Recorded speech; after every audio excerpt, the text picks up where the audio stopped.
¿Qué pasa cuando un genio, un gran artista, es destruido por completo por la sociedad? Cuando lo llevan a lo más profundo del abismo del sufrimiento. ¿Qué se siente estar ahí? En esa oscuridad, ¿qué podemos aprender del ser humano, del amor, de la traición, de la desgracia? Desde la cárcel, Oscar Wilde escribe una de las cartas más emblemáticas y conmovedoras de la historia de la literatura, De Profundis. Bienvenidos mi gente a este episodio de Bibliotequeando. Esto va a ser un episodio difícil, por lo menos para mí lo fue, porque esto es una carta que a mí me sacó lágrimas cuando la leí, cuando estaba releyendo y pensando en ciertas partes para hacer este resumen. Y ahora tengo que grabarlo y vamos a ver cómo, cómo me va. Pero para entender la carta hay que entender la historia de la carta, ¿no? Todo lo que sucedió anteriormente y quién era Oscar Wilde. Hablamos un poco sobre esto en el retrato de Dorian Gray, pero profundicemos mucho más lo que es la injusticia que sufrió este autor. Así que corto repaso, Oscar Wilde, escritor, poeta, dramaturgo irlandés, conocido por su ingenio, su esteticismo decadente, su amor por el arte, se convirtió en una figura bastante prominente en la cultura inglesa victoriana, una especie de juguete exótico para la alta clase, por su forma de ser, por su manera de expresarse, pero al mismo tiempo él fue uno de los críticos más fuertes de esa propia sociedad. ¿Y cuáles son los pilares, digamos, de la vida de Oscar Wilde, de sus creencias, de sus principios, que se necesitan saber antes de leer esta carta? Uno, el movimiento estético. Después, creo yo, su orientación sexual, por supuesto. Y tercero, la religión. Entonces, quiero dar un contexto rápidamente a cada una de esas cosas. Primero, el movimiento estético. Era un movimiento que empieza en Inglaterra en el siglo XIX, que defendía el derecho del arte por el arte. Por eso esa frase famosa en el prefacio del retrato de Dorian Gray. No existen libros morales o inmorales, los libros están bien o mal escritos. Eso es todo. Y lo que Oscar Wilde quiere decir ahí es que el arte no nos debe a nosotros, espectadores, ningún tipo de propósito educativo o moral. Le debe al arte la belleza. Los que pueden ver la belleza en las cosas son los elegidos, también llegó a decir Oscar Wilde. Y él veía la vida de esa manera, no solamente el arte, sino la vida.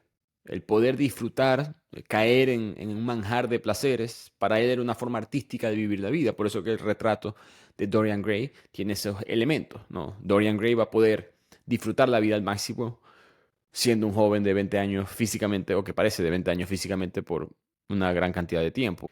Entonces su relación con Alfred Douglas, este hombre de la aristocracia inglesa, se basaba en eso, en esa visión de un amor estético, sin compromisos ni restricciones, de simplemente placer. Y con eso, el segundo punto que mencioné, la vida romántica, la orientación sexual de Oscar Wilde.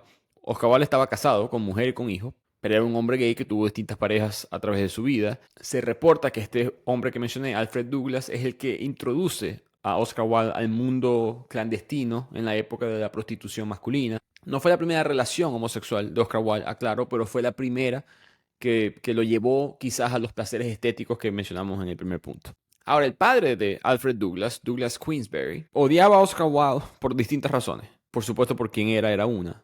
Y digamos que tenía esta percepción típica a veces de los padres de mirar a sus hijos como los que están sufriendo a consecuencia de las acciones de alguien más. Si están corruptos moralmente, y definan qué significa ser corrupto moralmente, fue que alguien más lo hizo. En este caso, en la época victoriana del siglo XIX, no es que mi hijo es homosexual, es que este Oscar Wilde es un sodomita. Entonces empezó a acusar a Oscar Wilde. Y Wilde lo demanda por difamación, pero él no quería. Oscar Wilde no quería demandarlo. Esto sucede mientras los dos están en la relación, Douglas y Oscar. Y Douglas, como vamos a ver en la carta, es una persona un poco narcisista, vengativa, tenía resentimiento hacia su padre y quería aprovechar y vengarse de su padre. Y convenció a su amado de que vamos tú y yo contra él, ¿no? Vamos los dos a demandarlo. Y por supuesto, en ese juicio y otros casos que vinieron más adelante, Queensberry, para ganar el caso de difamación, tiene que comprobar que lo que él dijo de Oscar Wilde, su orientación sexual, las cosas que él hacía, no eran mentiras. Y ahí empiezan a presentarse las pruebas de conversaciones, cartas, visitas de Oscar Wilde en distintos lugares, transvestis, burdeles homosexuales, y Oscar Wilde va a perder el caso, lo deja en la quiebra, eventualmente es acusado por lo que se llamaba indecencia, que era simplemente ser homosexual, eso no era legal. No el matrimonio, sino simplemente serlo, era ilegal. Así que inmediatamente, pocas horas después de perder el juicio, él es esposado y llevado a la cárcel por indecencia grave para después que se realice su juicio por ese caso específico en el año 1895. Aclaro, Oscar Wilde nace en el año 1854, así que tiene apenas 41 años en este punto. Eventualmente fue conseguido culpable y condenado a 2 años de trabajo forzado en la prisión, que va a ser la prisión de Reading, que es de donde él escribe esta carta. Y Wilde, por supuesto, durante todo esto se defendió de que él no hizo nada incorrecto, que no lo hizo. Una frase muy famosa de él dice, el amor que no se atreve a pronunciar su nombre, refiriéndose al amor que él sentía como persona, como gay, como persona homosexual. Era el verdadero amor que él había conocido, pero fue un escándalo, por supuesto, que Oscar Wilde, que ya en este punto era un hombre extremadamente famoso, ya había publicado todas las obras que conocemos. Su esposa lo dejó, los niños que se cambiaron el apellido, se fueron a Suiza, se fueron de Inglaterra, y más nunca hubo descendencia con el apellido Wilde. Veremos el dolor de eso en esta carta. Entonces, esa es la segunda cosa que hay que saber antes de leer la carta. Y la tercera es la religión. Durante su juventud y su éxito, Oscar Wilde rechazó la moral cristiana o católica, especialmente como irlandés. Siempre se burló del puritanismo victoriano, por ende vivió lo opuesto a eso, ¿no? Una vida mucho más de placer y excesos, sin preocuparse para nada por la religión. Pero era un hombre culto, un hombre muy bien estudiado, de Oxford, sabía griego clásico, en otras palabras puede leer la Biblia en su lenguaje original, por lo menos el Nuevo Testamento. Y por supuesto, en este sufrimiento de estar injustamente preso, él tiene un vacío existencial que lo llevó en verdad a replantar su opinión sobre la religión y el papel de la misma en el ser humano, especialmente desde el punto de vista psicológico del sufrimiento, o mejor dicho, filosófico del sufrimiento, una manera mucho más espiritual de ver la vida a través del sufrimiento que él no se había dado cuenta era parte de la teología cristiana. Entonces fue básicamente ateo agnóstico toda su vida. Y después vemos en esta carta cómo empieza a dudar de sus propias creencias o falta de la misma.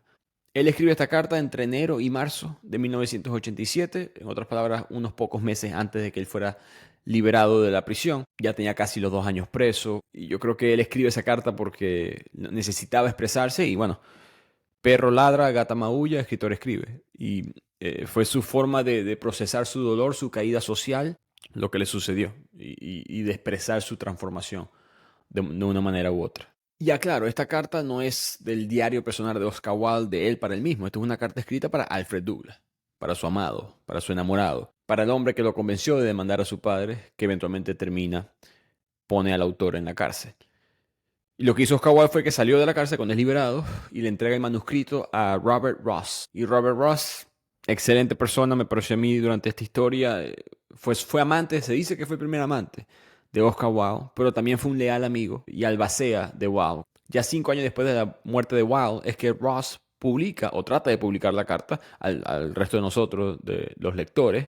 Y además durante todo ese tiempo él decía, no puede ser que los hijos de Oscar Wilde hayan perdido el apellido y hayan perdido la herencia, los derechos de autor de todas estas publicaciones, todos estos libros que valen tanto dinero, porque además a Oscar Wilde le quitan sus derechos de autor. Y sin nada a cambio, él luchó legalmente y ganó legalmente para entregarle los derechos del autor a Vivian Holland, que era el nombre ahora, el apellido ahora de el hijo de Oscar Wilde. Todo para que pudieran tener estabilidad económica. Pero por el escándalo de la carta y los comentarios de amor entre dos hombres, nunca se publicó la carta hasta 1949 sin censura. Ya en 1949 ya todos los personajes de la historia están muertos. Oscar Wilde, Alfred Douglas, Robert Ross, y eso eliminó las principales barreras de la publicación. Y por supuesto la percepción de Wilde ya estaba cambiando, ¿no? Ya en 1949, ahora la clase alta que lo destruyó, ya poco a poco lo están aceptando en su círculo y no lo veían como un escándalo, una escoria de la sociedad, sino que lo veían como un genio trágico, mucho más parecido a lo que lo conocemos tú y yo hoy en día. Y con eso empecemos con esta dura, difícil, pero muy profunda, excelente carta de Profundis de Oscar Wilde. Como siempre, les habla su anfitrión, Ricardo Lugo. Pueden apoyar este concepto en el Patreon, en el Club de Lectura, donde nos reunimos mensualmente. Pueden suscribirse a YouTube, al Substack, seguir apoyando, dando 5 estrellas, compartiendo, uniéndose a esta comunidad de personas que están desafiando la modernidad, pegándose un libro en cada oportunidad que tienen. Así que la carta empieza con Oscar Wilde dirigiéndose a su querido, a Lord Alfred Douglas, como Bosie, B de burro O-S-I-E, que era el apodo más afectuoso que tenía Alfred Douglas. Y arranca diciendo, el sufrimiento es un momento muy largo. Que ciertas son esas palabras, pero Oscar dice que Bosie no he recibido ni siquiera un mensaje tuyo desde que me encarcelaron. Recuerden, estamos ya casi al final de la condena, casi a los 2 años. Así que te estoy escribiendo tanto por tu bien como por el mío. Así que entendemos que el propósito de la carta es resumir parte de las quejas de Oscar Wilde sobre Bosie. Notamos rápidamente que estos 2 años le han pesado en la cárcel de Reading al autor y dice: cansado de estar en las alturas, descendí deliberadamente a las profundidades en busca de nuevas sensaciones. Entonces vemos al autor de una vez diciéndole a su amado: estuve en las alturas contigo, estuve en el placer estético allá afuera, pero ahora estoy aquí y estoy en busca de nuevas sensaciones, de una nueva manera de analizar la vida, de un lugar que yo no podía conocer, al menos que yo estuviera aquí. Entonces Oscar Wilde empieza a recordar su tiempo con Bosie, diciendo que critica el comportamiento egoísta, imprudente de Bosie, que los dos compartían un amor, una amistad que ahora Oscar Wilde lamenta. Que el amor que alguna vez compartieron ha sido arruinado por la infamia pública, reemplazado por ahora repugnancia, amargura, desprecio. Por lo tanto, Oscar le advierte a su amado que gran parte de esta carta te va a herir tu vanidad, pero te imploro que leas la carta una y otra vez hasta que mate tu vanidad. Entonces, es una petición también de cambio en Bosie, no por las decisiones que ha tomado en su vida. ¿Cuáles específicamente? Bueno, Oscar Wilde lo culpa por aprovecharse de su fama y de su dinero. Oscar, por supuesto, está en otro plano, en otro nivel de influencia.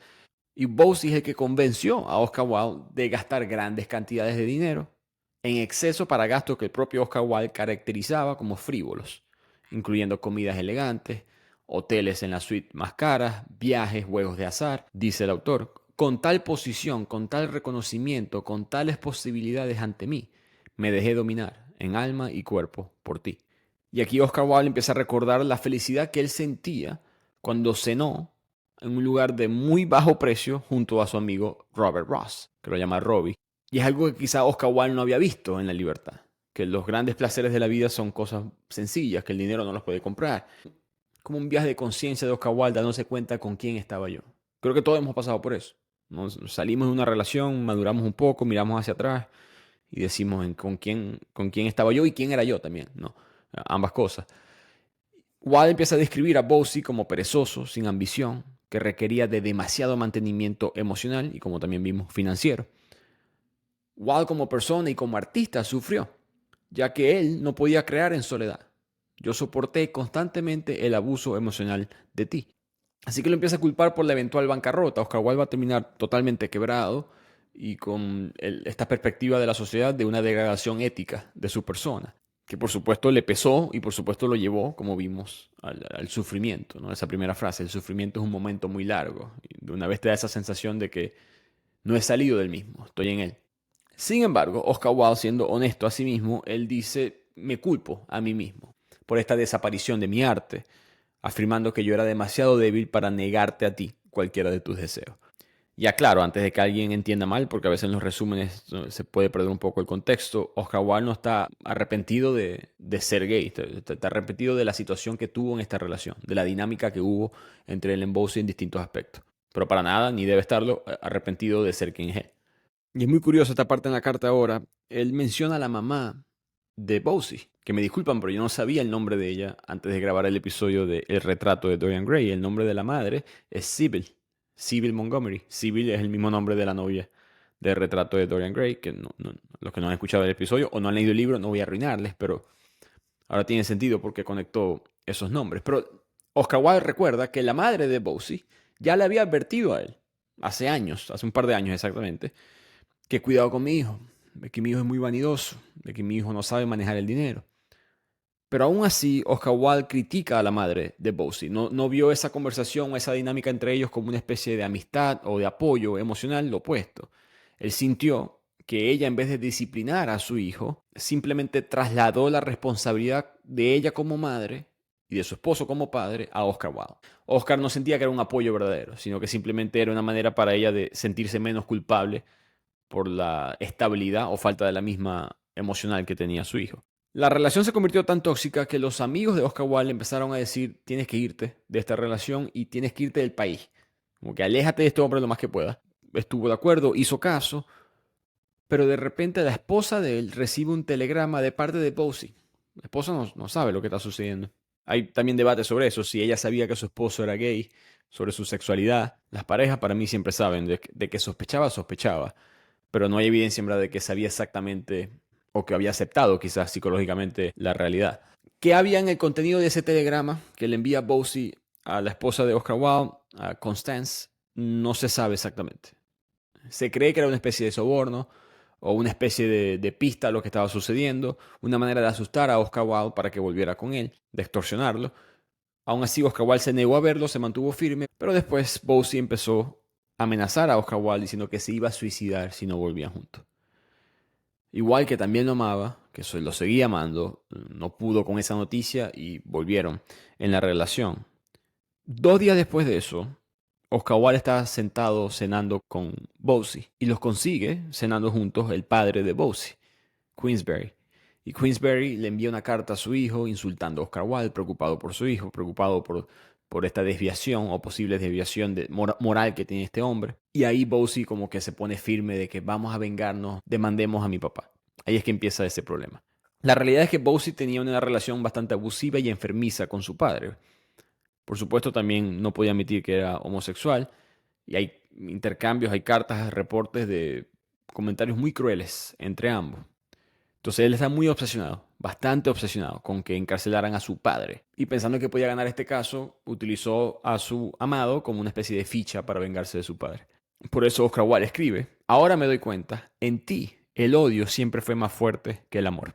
Un ejemplo, Wilde describe cómo él cuidó a Bosie, un momento que él estaba enfermo hasta que recuperó su salud, y le dio afecto, ternura y amor, son sus palabras. Pero tú me ignoraste por completo cuando yo mismo me enfermé en mi cumpleaños. Oscar Wilde estaba enfermo en su cumpleaños y el propio Bosie, según la carta, simplemente se burló de él, de que estaba débil, que qué mal momento para enfermarse, nunca lo ayudó, nunca lo trató, nunca lo cuidó. Y ahí vuelve a recordar el hecho que no le ha enviado, a pesar de todas estas cosas que le han pasado, de que Oscar está aquí preso y está ahí afuera libre. No me has enviado una carta. Sí me visitaste una vez, y leo la frase: viniste a verme 3 meses después de mi encarcelamiento. Me trajiste comida delicada y exquisita, cosas que habías encargado especialmente para mí. Bueno, en mis 2 años de prisión, esas pocas delicadezas fueron el único intento que hiciste para ser amable conmigo. Nunca me escribiste, nunca intentaste ayudarme, me dejaste morir de hambre en prisión mientras tú vivías en el lujo. No es casualidad que la tumba de Oscar Wilde es más respetada, un lugar icónico para la comunidad y para todos, creo. La de Bosie no tiene nada. Bosie ha pasado el olvido en ese aspecto. Así que Oscar Wilde empieza a recordar de que yo tenía mucho más que perder que tú, Bosie. Yo tenía una vida con esposa y con hijos. Cito el autor: nuestra desafortunada amistad siempre fue una fuente de angustia para mi esposa y para mis 2 hijos. Yo eso lo sabía. Pero para ella también fue una fuente de deshonra y vergüenza. Veía la ruina y la desgracia mirándome fijamente en la cara. Nos arrebatan a nuestros propios hijos. Se rompen esos hermosos vínculos con la humanidad. Estamos condenados a vivir solos, mientras nuestros hijos aún viven. Se nos niega lo único que podría curarnos y protegernos. Arruiné mi vida por ti, y la tuya la arruinaste por ti mismo y por mí. Me destruiste, y sin embargo aún no eres feliz. ¿Qué más puedes querer? 2 cosas importantes en esa parte. Uno, que claramente él le tenía cariño a su esposa, por supuesto. Pasó tanto tiempo con ella, era una persona importante en su vida, la madre de sus hijos. Y él entiende el dolor que le hizo sentir a ella. Por supuesto, él quisiera vivir en una sociedad que eso no fuera así. Pero la realidad es que ella sintió ese dolor y él lo comprende. La empatía lo veremos desarrollándose como concepto mucho más en la carta. Segundo, ese mensaje sobre los hijos me gustó bastante. Se rompen esos hermosos vínculos con la humanidad. Es difícil de explicar, pero la sensación que uno se siente vinculado con el futuro, con el resto de la sociedad, a través de los ojos de tus hijos, es algo que él siente, me lo arrebataron, ¿no? Me quitaron ese propósito que me ayuda a curarme, esa sonrisa, el verlos crecer, no tengo esa protección emocional. Pero siento que por el uso de sus palabras, él está hablando también en parte en nombre de la comunidad hasta cierto punto. Fíjense que dice: nos arrebatan a nuestros propios hijos, nos arrebatan. Nuestros hijos aún viven. Se nos niega lo único que podía curarnos. Siento que se refiere al grupo, ¿no? Al grupo tanto de la comunidad como simplemente personas que han sido juzgadas injustamente.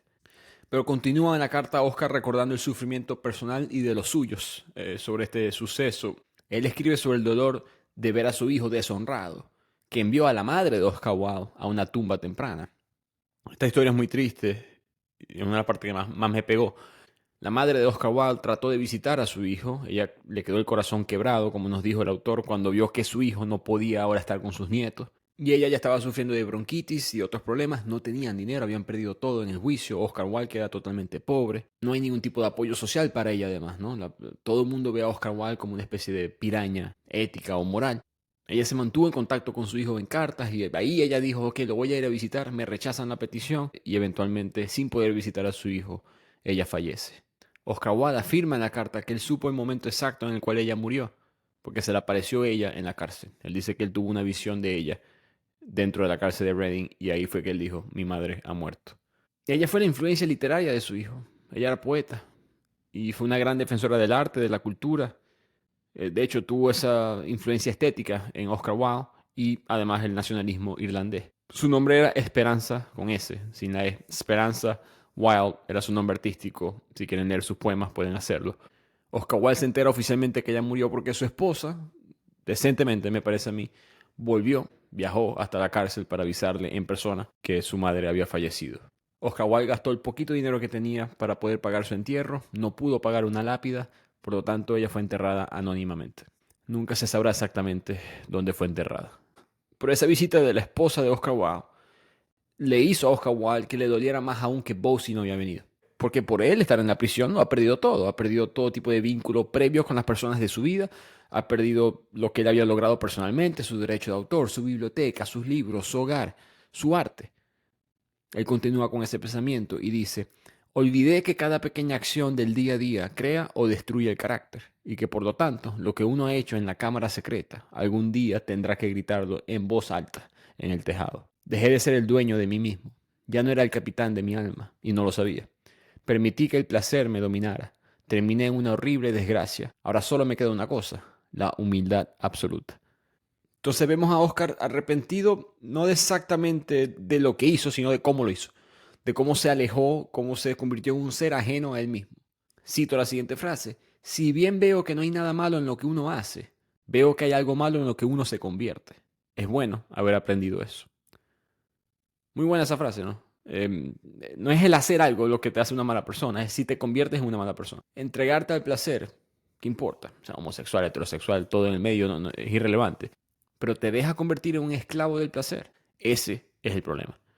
Y además es un cambio radical de Oscar Wilde, ¿no? Todo este propósito estético, esteticista, donde el arte, el placer eran los valores supremos y ahora de repente se está dando cuenta que eso no es tan así. Que aunque las acciones en sí mismas puedan no ser moralmente malas, perversas, tienen impacto en tu identidad, tienen impacto en el carácter de una persona y eso es lo que realmente importa. Gran parte de la ecuación es Bosie. Creo que Oscar Wilde entiende el peligro de perderse, es que alguien como Bosie te puede manipular. De los lujos, de los excesos, todo tenía que ser artístico, todo tenía que ser esteticista. En ese proceso la identidad de Oscar Wilde fue dominada. Nada comparado con la relación que tuvo con Robert Ross, por ejemplo. Así que la sociedad lo castigó por hedonista, pero él aún así se juzga a sí mismo. Y aquí viene una transformación muy importante. Ya mencionamos unas frases por ahí en sus citas que habló de que es bueno que haya aprendido eso, es bueno el carácter, es bueno la humildad absoluta.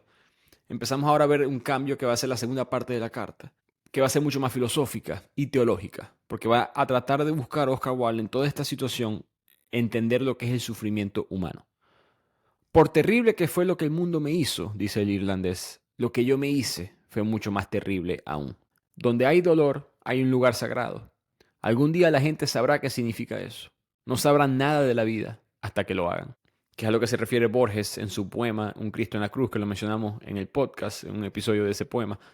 En la humildad, en el sufrimiento, Wilde descubre el dolor verdadero. Pareciera que ese es el secreto de la vida y que nadie va a entender en verdad el secreto de la vida hasta que no entiendan que en el sufrimiento hay un lugar sagrado, espiritualmente sagrado. Porque en un momento dado, Wilde, dentro de la cárcel, piensa que su alma estaba arruinada, sin posibilidad de reparación. Pero ahora se da cuenta de que el alma se revela de la manera más perfecta a través de lo que se pretendía profanar o destruir. No hay verdad comparable al dolor. Entonces aquí llega la filosofía cristiana. Aquí es cuando llega la parte de la religión que mencioné al principio. Y es difícil categorizar la carta por eso, porque es una especie de corriente de conciencia. Pero Wilde llega de repente a la religión porque en sus propias palabras, en una Navidad en la cárcel, logré hacerme con un testamento griego. y cada mañana, después de limpiar mi celda, leía un poco a los evangelios, una docena de versículos tomados al azar de cualquier parte. Como mencioné, los evangelios, el Nuevo Testamento fueron escritos en griego. Igual empieza a analizarlos, a ver qué podía extraer, a ver qué podía rescatar como concepto y quizás posiblemente rescatarse a él mismo. Que al mejor estilo Oscar Wilde empieza quejándose de la sociedad, de la religión como tal. Él dice que la magia de los evangelios no la había entendido hasta que la leyó en la cárcel. ¿Por qué? En sus palabras, la repetición interminable, a destajo y a destiempo, ha echado a perder para nosotros la frescura, la ingenuidad, el sencillo encanto romántico de los evangelios. Los oímos leer con demasiada frecuencia y demasiado mal, y toda repetición es anti-espiritual. Estoy muy de acuerdo con esa frase, toda repetición es anti-espiritual. Pero se está quejando básicamente de que ir los domingos a misa a cierta hora y escucharlo de una manera tan monótona no es en verdad espiritual, no le había permitido a él llegar al mensaje verdadero de la historia. Él dice que el mensaje contiene la belleza del cielo, pero también el horror del infierno. Cuando pienso en religión, siento como si quisiera fundar una orden para aquellos que no pueden creer. La cofradía de los infieles, dice que se va a llamar. Siempre he dicho, estamos en el día de la humanidad 7.123.345 de tratar de implementar religión sin la parte de la religión. No se puede. Y parecía que Oscar Wilde se va a dar cuenta de eso en la carta. Entonces él empieza a hablar de la conexión de Cristo con la vida del artista. Él dice que la naturaleza de Cristo es la misma que la del artista, porque ambos poseen una imaginación intensa y llameante. Cristo comprendió la lepra del leproso, la oscuridad de los ciegos, la feroz miseria de los que viven para el placer, la extraña pobreza de los ricos. Así que para Wilde, la naturaleza de Cristo como persona es exactamente idéntica, valga la redundancia, a la definición del amor. Y a través del amor, porque solamente a través del amor puedes interpretar, compartir el sufrimiento de los demás. Por eso ese bello escrito, ¿no? Que entendió la oscuridad de los ciegos, la pobreza de los ricos. Entonces ve a Cristo no como el líder de una religión en el sentido tradicional, sino que ve a Cristo como el artista supremo. Porque ahora entiende, no era la belleza, no era el esteticismo del mensaje, no era la redención, el amor universal, estar en las nubes, estar en una vida eterna. Esa es la parte que yo pensé que era el mensaje. Ahora me di cuenta que donde hay sufrimiento, donde hay dolor, está ese lugar sagrado. El mensaje estaba en el dolor, en el infierno de las otras personas. No se puede tener existencia sin sufrimiento, porque la existencia incluye sufrimiento. Y con ese pensamiento, Wilde entiende entonces por qué está en la cárcel. Era como un proceso espiritual por el cual él tenía que pasar. Por eso que él dice, por supuesto, hay muchas cosas por las que fui condenado que en verdad yo no hice. Pero hay muchas cosas por las que fui condenado que sí hice. Y hay un número mayor de cosas que hice en mi vida por las cuales nunca fui condenado. Yo sentí una conexión ahí de teología cristiana conectada con Oscar Wilde en el punto de vista de el que esté libre de pecado que tire la última piedra. Él entiende, no estoy libre de pecado. Por supuesto es extremadamente injusto lo que me está pasando. También lo fue para este hombre hace 2000 años. Y ahora va a venir como una especie de paréntesis en la carta. Oscar Wilde va a aprovechar y criticar a la sociedad, algo que siempre le gustó hacer. Y él dice, la sociedad se atribuye el derecho de infligir al individuo castigos atroces, pero también tiene este supremo vicio de la superficialidad. Y no se da cuenta de lo que ha hecho. Cuando el castigo ha terminado, deja al individuo solo. Es decir, lo abandona en el momento mismo en que comienza su más alto deber hacia él. Se avergüenza realmente de sus propias acciones y evita a los que ha castigado, como se evita un acreedor de una deuda que no se puede pagar. Una condena de Oscar Wilde del tratamiento de los presos, el tratamiento de los juzgados, de que no hay reformas, de que no hay reconstrucción de esas personas que son simplemente lanzados al abismo. Y la sociedad pareciera que, por no querer admitir lo que han hecho, simplemente miran para el otro lado. Y aquí recuerda una de las partes más dolorosas de la carta, uno de los episodios más humillantes de la vida de este gran hombre. Cuando él está siendo trasladado a la prisión, a la cárcel de Reading, él tuvo que esperar en una estación de tren en Clapham. Estaba expuesto ante el público y poco a poco la gente se dio cuenta de quién era. Primero, por supuesto, lo vieron preso, pues encadenado, con los oficiales alrededor. Y poco a poco la gente se dio cuenta, ¡ey, ese es Oscar Wilde! Y la gente sabía por qué Oscar Wilde estaba preso. Y él, vestido con ropa de prisionero, simplemente parado en la estación de tren, con la mirada baja ante esa multitud, a él le escupieron en la ropa, en los zapatos, en la cara, fue insultado. Y Oscar Wilde, recordando ese momento, escribe algo para mí propio de un versículo en el Nuevo Testamento. Esas personas deben adoptar alguna actitud hacia mí, y al hacerlo, emiten un juicio, tanto sobre mí como sobre ellos mismos. Vivir para los demás como objetivo consciente y definido no era su credo, se refiere a Jesús. Cuando dice perdona a tus enemigos, no lo dice por el bien del enemigo, sino por el bien de uno mismo. Y porque el amor es más hermoso que el odio. O sea, aquí entendemos por qué empieza a acercarse a la teología cristiana Oscar Wilde. ¿No? Ese mensaje de perdonar a los enemigos, ya entiende el autor lo que ese mensaje quería promover. No es para perdonarlos a ellos, no es por el beneficio de ellos, es por el tuyo. Te escupieron, te insultaron, no muy diferente al propio Cristo, ¿no? Pero hay una conexión bastante cercana entre lo que yo estoy viviendo, Oscar Wilde y Cristo en su juicio. Si yo no los perdono, me destrozo, muero. ¿Cómo puedo psicológicamente superar esa injusticia? Imagínense solamente eso por un segundo, ¿no? Que estás ahí juzgado injustamente y te escupen la cara, te ven como lo más bajo de la sociedad, te insultan, te ofenden. Y si no perdonas a los que hicieron eso, creo que te mueres en el odio. ¿No? Por eso esa frase, el amor es más hermoso que el odio, dice el autor. El secreto de la vida es el sufrimiento. Es lo que se esconde detrás de todo. Del dolor se han construido los mundos. Y cuando nace un niño o una estrella, siempre hay dolor. Ahora me parece que algún tipo de amor es la única posible explicación para la extraordinaria cantidad de sufrimiento que hay en el mundo. No puedo concebir ninguna otra explicación. Y aquí igual va a pasar a hablar un poco de su característica como autor. Él dice, si algún día vuelvo a escribir obras artísticas, hay dos temas sobre los cuales y a través de los cuales quiero expresarme. El primero es Cristo como precursor del movimiento romántico, porque el lugar de Cristo, en efecto, está entre los poetas. Toda la concepción de la humanidad surgió directamente de la imaginación y solo puede ser realizada por la imaginación. Cristo fue el primero en concebir las razas divididas como una sola unidad. Ese es el argumento que discutimos en el club de lectura sobre Tom Holland en el libro Dominio. El concepto de igualdad, versión occidental, versión los descendientes del imperio sacro romano, viene del cristianismo. Si todos somos hermanos y hermanas por ser hijos del mismo Dios, entonces tiene que haber igualdad, conceptualmente. El segundo punto que él quiere traer a su literatura es la vida artística en su relación con la conducta. Porque él piensa que el mayor error psicológico que él cometió en la relación con Bossy fue su desproporcionalidad. Bossy estaba sembrando semillas mientras yo estaba cosechando la cosecha. Pero continuemos un poco con los mensajes teológicos de Wilde y su comparación del mundo con Cristo.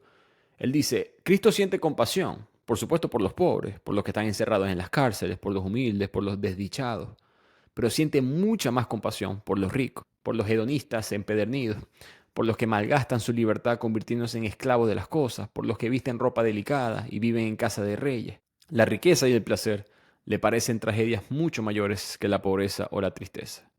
Y después de esa frase, él afirma que Cristo es el primer individualista de la historia. El ejemplo más puro de alguien que valora el alma humana por sí sola, como un ente individual que tiene que ser respetado igual que todos los demás. Y ese concepto de alma totalmente separado de adornos materiales o sociales. Claramente la conexión con Bossy para mí, ¿no? Cristo se compadece de aquellos que son esclavos de los objetos, esclavos de las pasiones. Ese fue Oscar Wilde en su momento, ya no lo es, pero todavía lo es Bossy. Entonces, por eso que la carta es tan bonita también, porque es una queja de las cosas que Wilde sufrió por culpa de Bossy, en parte, pero después la realización de Wilde, bueno, yo tengo que perdonarlo. Es la única manera que se puede amar verdaderamente, tengo que perdonarlo y entender que esta verdad también está aquí para él. Y no hay que olvidar que lo que está diciendo Wilde, aquí Wilde está diciendo que los ricos están más perdidos que los pobres. Y recordemos quién es Oscar Wilde, el hombre de los anillos de oro, las pieles de sacos morados con flores. Este es un hombre bastante estrambótico y es una carta escrita por alguien que creo que solamente él pudo haber escrito esto. ¿No? Tienes que haber vivido esa vida y ahora vivir esto. Y piensen cuántas veces alguien con la calidad de expresarse literariamente como Oscar Wilde ha estado en esa posición. Creo que por eso que esta carta es tan recordada. Llegar a ese hueco de la oscuridad y que pueda ser expresado rara vez sucede. Y aquí viene uno de los pensamientos también más profundos de esta parte de la carta. Él dice, hay algo único en Cristo, que así como hay falsos amaneceres antes del amanecer mismo, también hubo cristianos antes de Cristo. De eso tenemos que estar agradecidos. Lo lamentable es que no ha habido ningún Cristo después de Cristo.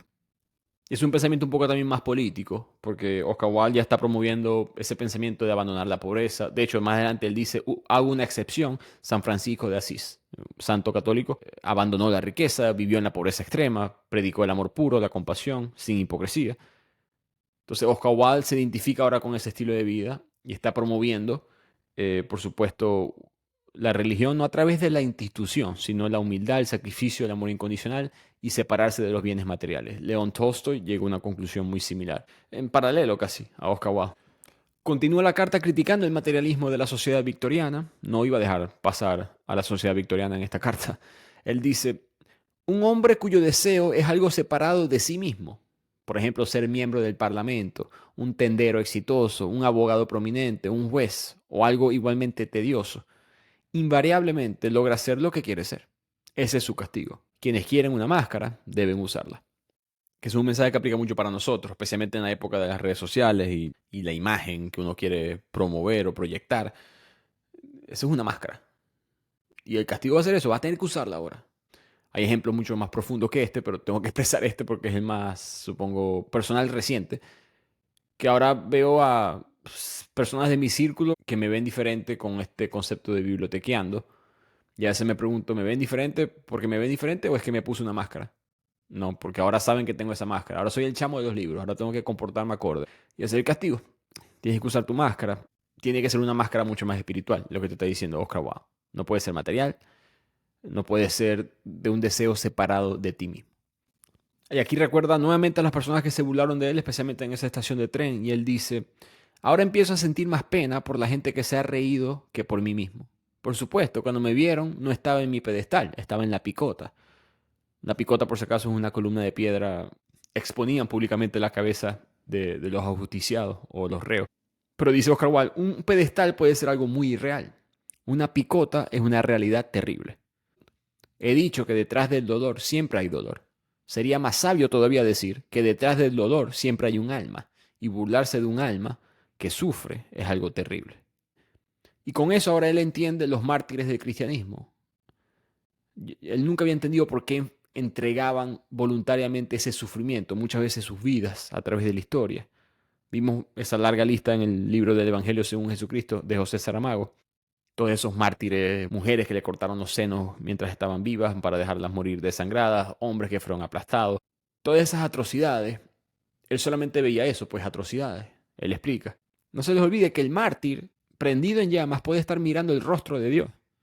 Pero aquel que amontoña la leña o afloja los troncos para la hoguera, toda esa escena no es más nada que el sacrificio de un buey para el carnicero.